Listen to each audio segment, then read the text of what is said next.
नमस्कार, मैं उर्वशी। विंध्या टाइम्स के खास प्रोग्राम धरोहर में आप सभी का स्वागत है।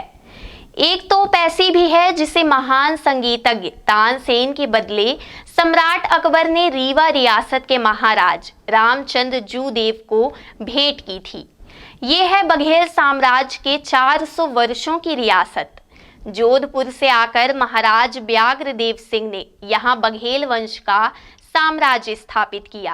रियासत की हिफाजत के लिए कई तोपें हमेशा से सजग रही हैं। तो आइए दिखाते हैं विंध्या टाइम्स के खास एपिसोड धरोहर में एक नई कहानी।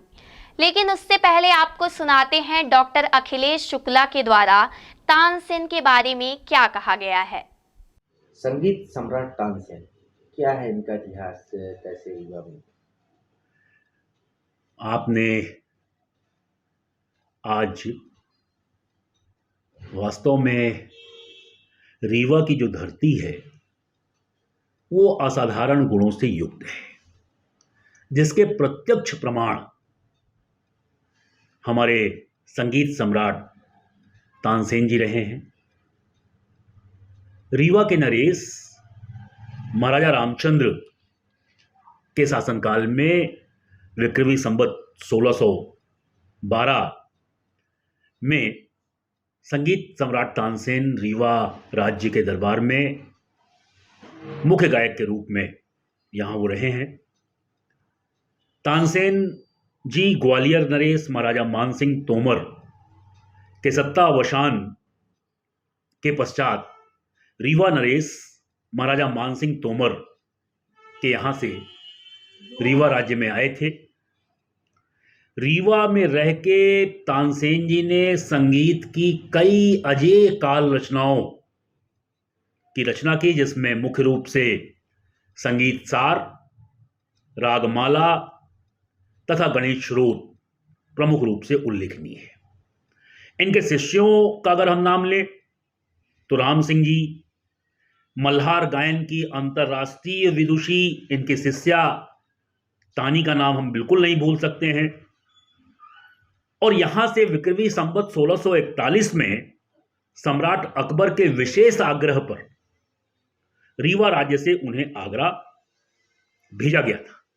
यहां मैं एक घटना का उल्लेख करना चाहूंगा कि जब संगीत सम्राट तानसेन आगरा गए और उनकी ख्याति इतनी थी, इतनी विशेषज्ञता थी कि वहां के जो अनेक संगीतज्ञ थे वो संगीत सम्राट तानसेन से एक प्रकार से ईर्ष्या करने लगे। और ऐसी स्थिति में उन्होंने तानसेन जी को यह कहा कि आप दीपक राग गा करके सुनाइए। तानसेन जी ने मना किया कि दीपक राग सुनने से अत्यधिक ऊर्जा पैदा हो जाएगी, ऊष्मा पैदा हो जाएगी और लोगों को परेशानियां होगी दरबार में। लेकिन अनेक संगीतज्ञों ने नहीं माना और फिर संगीत सम्राट तानसेन ने दीपक राग को गाना प्रारंभ किया और ऐसा उसमें उनको आत्मानुभूति हुई और ऐसा उन्होंने संगीत का प्रदर्शन किया कि जितने दीपक थे तामने दरबार में, जितने भी दीपक थे उनमें तेल डला हुआ था, बाती लगी हुई थी, सभी दीपकों में अपने आप आग प्रज्वलित हो गई और दरबार में उपस्थित जितने लोग थे उनके शरीर में इतनी ऊष्मा पैदा हो गई कि पूरा का पूरा दरबार के लोगों के अंदर जैसे आग लग गई हो, लोग परेशान हो गए। तब तानसेन जी ने अपनी शिष्या तानी को निर्देशित किया कि तुम मेघ मल्हार राग गाओ और तानी जी ने मेल मल्हार राग गाया और मेल मर्राग गायन से पूरा बादल उमड़ आए और बहुत तेज से फिर बारिश होने लगी और धीरे धीरे धीरे लोगों की ऊष्मा शांत हुई। तो यह धरती अनेक गुणों से युक्त रही है। आज आपने तानसेन जी का मुद्दा उठाया, ऐसे ही यहाँ बहुत सारी धरोहरें हैं जो हमारी पीढ़ी आना चाहिए। मैं तो जहाँ कहीं बैठता हूँ हमेशा कहता हूँ, जय विंध्याचल जय भारती, आओ उतारे आरती, आओ उतारे आरती। यह धरती वीर शहीदों की, यह धरती वीर शहीदों की, रणमत श्याम पद्मधर की, अलबेलों की मस्तानों की, जय रेवांचल जय विंध्य भूमि, जय विंध्याचल जय भारती, आओ उतारे आरती, आओ उतारे आरती। आपकी यह श्रृंखला यहाँ के नौजवानों के लिए, यहाँ की पीढ़ी के लिए अत्यंत उपयोगी है, ज्ञानवर्धक है, क्योंकि हम राष्ट्रीय और अंतर्राष्ट्रीय परिवेश में अपनी धरोहरों को हम जानते हैं। अपने यहाँ के वीर क्रांतिकारियों को हम राष्ट्रीय और अंतर्राष्ट्रीय स्तर पर जानते हैं, लेकिन हमारी स्थानीय जो विशेषताएं हैं, स्थानीय जो धरोहरें हैं, आज हमको उनको जानने की आवश्यकता है। मैं आपके इस प्रयास के लिए आपको बहुत बहुत साधुवाद देता हूं। जी हाँ, आपको बता दें कि यहाँ लगभग 2 दर्जन बड़ी तोपें मौजूद थीं, जिसका इस्तेमाल योद्धा दुश्मनों को मुंह तोड़ जवाब देने के लिए किया करते थे। इसके अलावा कुछ तोपें संकेत और युद्ध अभ्यास के लिए भी इस्तेमाल की जाती थीं। रीवा राज्य ने बड़ी लड़ाइयां तो नहीं लड़ी, लेकिन इन तोपों को सुरक्षा के लिए हमेशा तैयार रखा। रीवा के किला परिसर में रखी एक मुगल कालीन तोप का इतिहास भी बड़ा रोचक है। इस बड़ी तोप को सम्राट अकबर ने रीवा महाराज रामचंद्र जूदेव को संगीत सम्राट तानसेन के बदले में दी थी। जी हाँ, संगीत सम्राट तानसेन रीवा रियासत के महाराज रामचंद्र के दरबार की शान हुआ करते थे। सम्राट अकबर तानसेन को हर हाल में अपने दरबार की शोभा बनाना चाहते थे। अकबर के दबाव में आकर रामचंद्र ने आखिरकार तानसेन को पालकी में बैठाकर विदा किया और खुश होकर अकबर ने रीवा रियासत को मुगल कालीन तोपें भेंट की, जो अभी भी किला परिसर में शान से खड़ी हैं। इसके अलावा कई तोपें पुलिस लाइन और शस्त्रागारों में मौजूद हैं। मुगल कालीन तोप और बघेल कालीन तोप अलग तरह की होती थी। बघेल कालीन तोप में ऊपर मछली बनी है, जो यहाँ का ट्रेडमार्क है। महान संगीत सम्राट तानसेन जी, उनका किस प्रकार रीवा राजघराने से उनका संबंध रहा, क्या है? और कुछ तोपें उनके बदले में दी गई थी, क्या है कि इतिहास पूरा? देखिए, अगर शुरुआत संगीत की बात की जाए तो ऐसा माना जाता है कि स्वयं भगवान गणेश ने संगीत को पैदा किया। उसके बाद माना जाए तो हमारे वेदों में से एक वेद ऐसा रहा जिसने संगीत के ऊपर ही सारी अपनी चर्चाएं की। और अगर मॉडर्न इंडिया में बात की जाए तो संगीत मतलब तानसेन, और तानसेन मतलब रीवा राजघराना।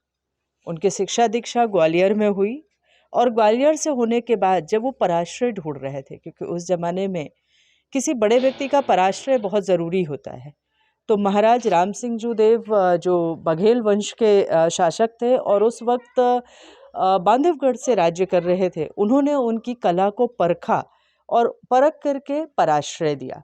एक बहुत लंबे समय तक वो महाराज के दरबार में अपनी कला को दिखाते रहे। कई रागों का उन्होंने जनन किया, कई राग उन्होंने रीवा में यानी बांधवगढ़ में बनाए, और कई राग उन्होंने अकबर के दरबार में जाकर बनाए। आज की डेट पर मियाँ नाम से हम जितने भी राग सुनते हैं, जानते हैं, वो सारे के सारे तानसेन जी के हैं, सारे के सारे उन्हीं से संबंधित हैं।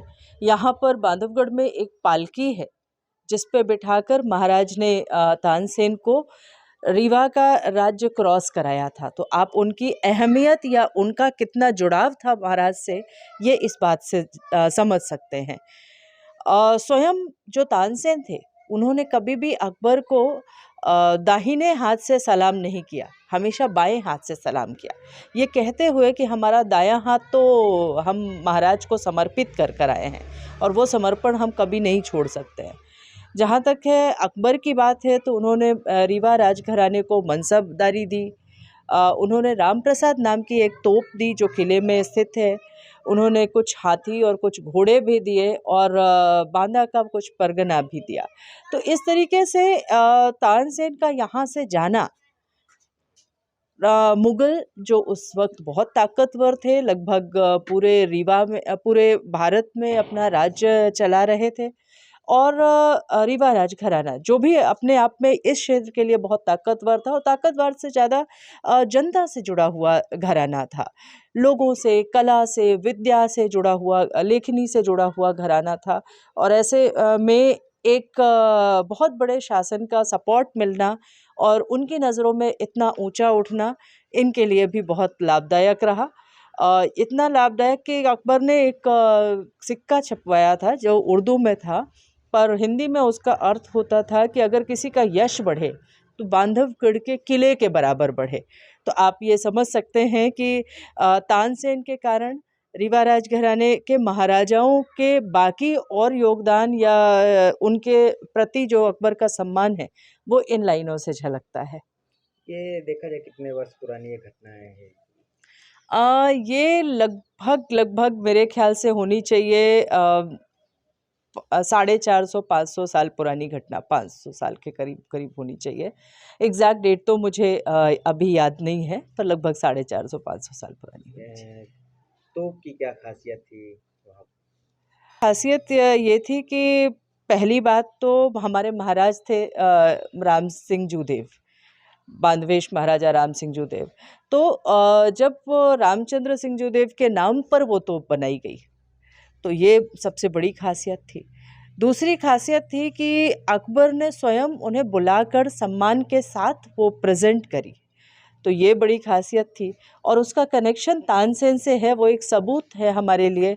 चाहे वो उनकी पालकी हो, चाहे वो तोप हो, वो एक सबूत है कि तानसेन यहीं रहे।